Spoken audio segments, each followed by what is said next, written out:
Bonjour.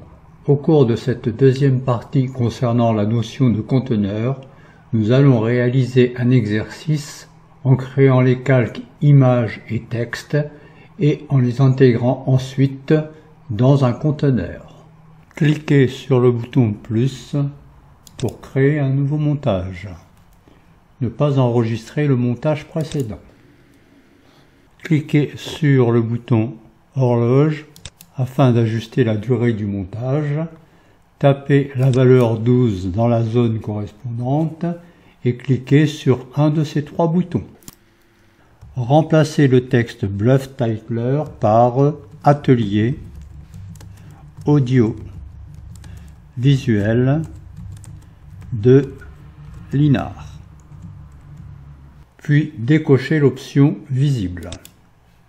Cliquez sur le bouton Ajouter un calque image et recherchez l'image du cube avec trou pour BluffTitler.png.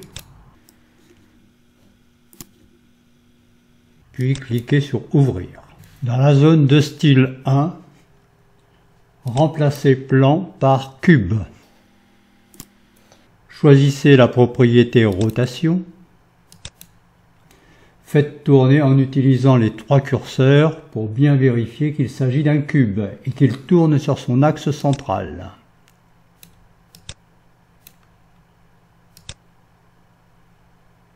Cliquez ensuite sur le bouton Rétablir et tapez la valeur 270 en face du premier curseur de la propriété rotation afin de placer la face trouée au premier plan. Création du globe. Cliquez sur le bouton Ajouter un calque image, recherchez l'image Planisphère 2.png et cliquez sur Ouvrir. Dans la zone de style 1, remplacez plan par sphère. Le cube a disparu. Cliquez sur le bouton en forme d'appareil photo pour ajouter un calque caméra. Une fenêtre s'ouvre. Cliquez sur la caméra Right View, puis sur Ouvrir. Si ce bouton ne s'affiche pas, vous pouvez étirer la fenêtre Outils pour le faire apparaître. Une autre solution consiste à passer par le menu Calque, ajouter un calque caméra. La seconde caméra affiche les objets en mode fil de fer. En observant bien l'image de cette caméra, on distingue une partie d'un carré matérialisant le cube. Mais à ce stade, on ne sait pas si le cube est à l'intérieur du globe ou derrière lui. Pour qu'il n'y ait pas d'ambiguïté, ajoutez une troisième caméra. En cliquant sur le bouton correspondant, dans la fenêtre qui s'ouvre, cliquez sur Top View, puis sur Ouvrir. La troisième caméra s'affiche. Pour activer une caméra, vous pouvez passer soit par le menu Calque, soit faire un double clic sur une surface vide de la caméra. Si le système de coordonnées est actif, en appuyant sur la touche F2, un symbole matérialisant les axes en bas à gauche de la fenêtre correspondante s'affiche pour les vues en mode fil de fer. Si vous activez une caméra, vous pouvez la déplacer avec la souris ou changer sa taille grâce aux propriétés position et taille.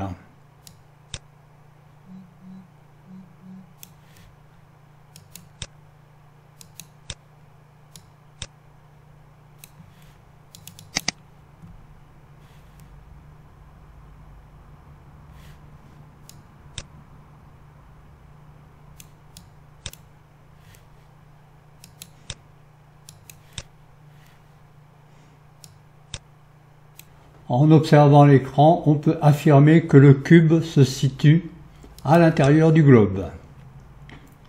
Pour placer le globe dans le cube, nous pouvons soit augmenter la taille du cube, soit diminuer celle du globe. Pour cet exercice, nous avons choisi la première solution. Activez le calque image cube avec trou pour BluffTitler.png.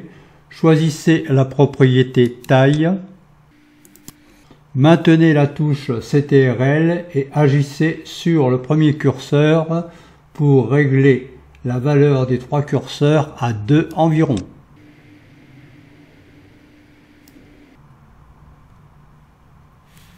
Choisissez la propriété rotation et utilisez les 3 curseurs pour vérifier que le cube tourne sur lui-même.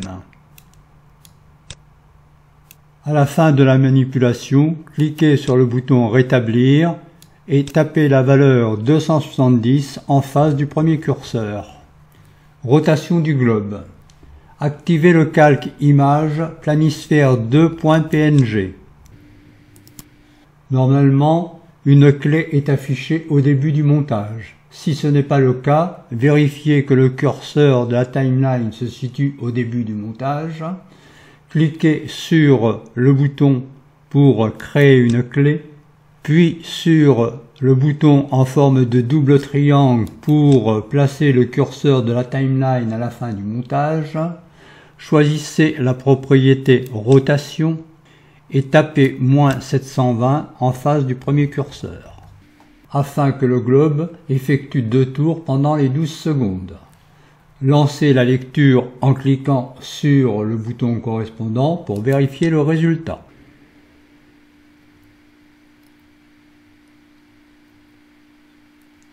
Cliquez sur le bouton en forme de double triangle pour revenir au début du montage. Mise en place du texte.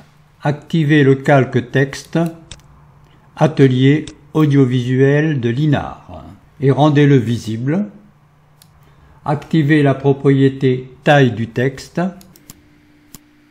et attribuez la valeur 0,2 aux 2 premiers curseurs.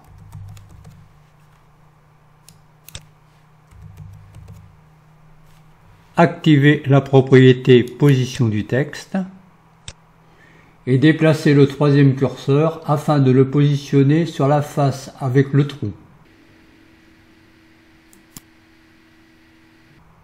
Les caméras 2 et 3 nous aident à positionner ce texte.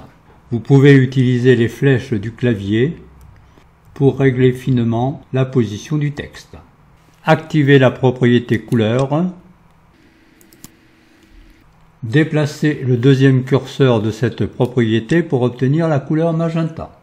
Dans la zone style 1, sélectionnez cercle 3. Pour obtenir un arc de cercle correct, vous devez jouer alternativement sur 2 propriétés, limite et position du texte.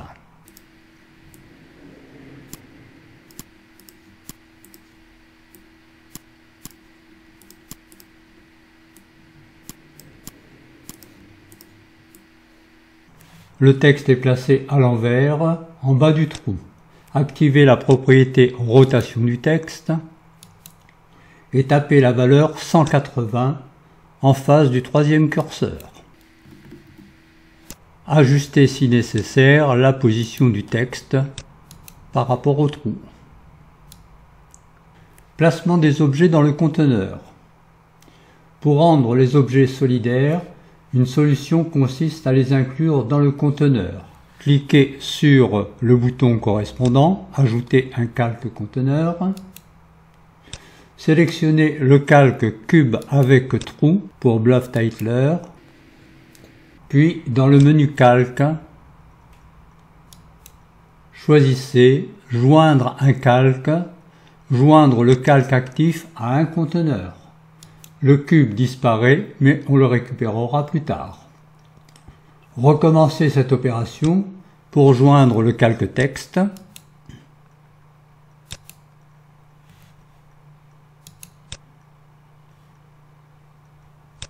Et le calque image du globe.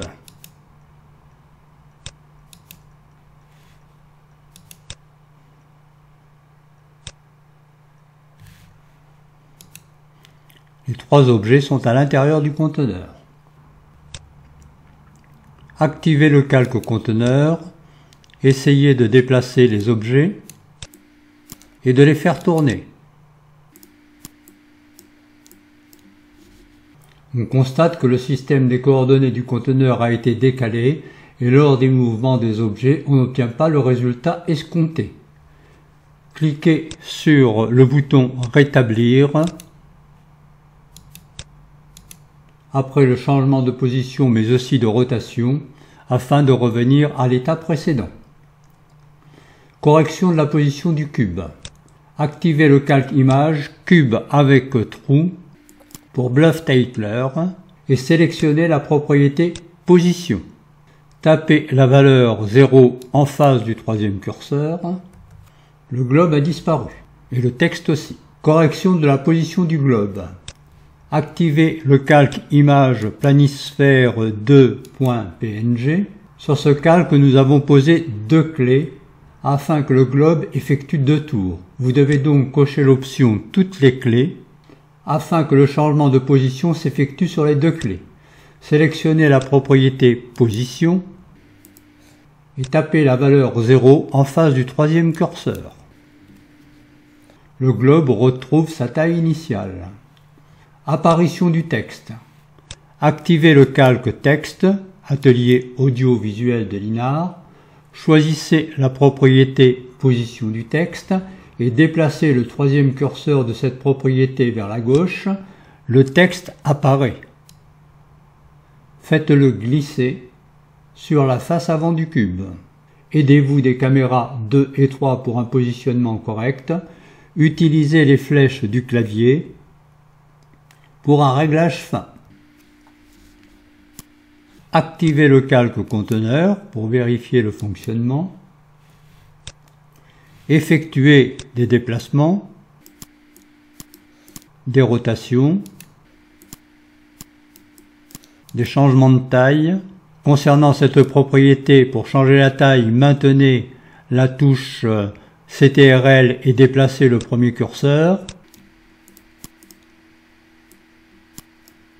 On constate cette fois-ci que tout est correct. Si vous appuyez sur la touche Maj puis sur le bouton Rétablir, le cube revient dans sa position initiale. Cet exercice est terminé. La troisième partie reprendra le même exemple mais avec la création du conteneur en premier. Bon courage!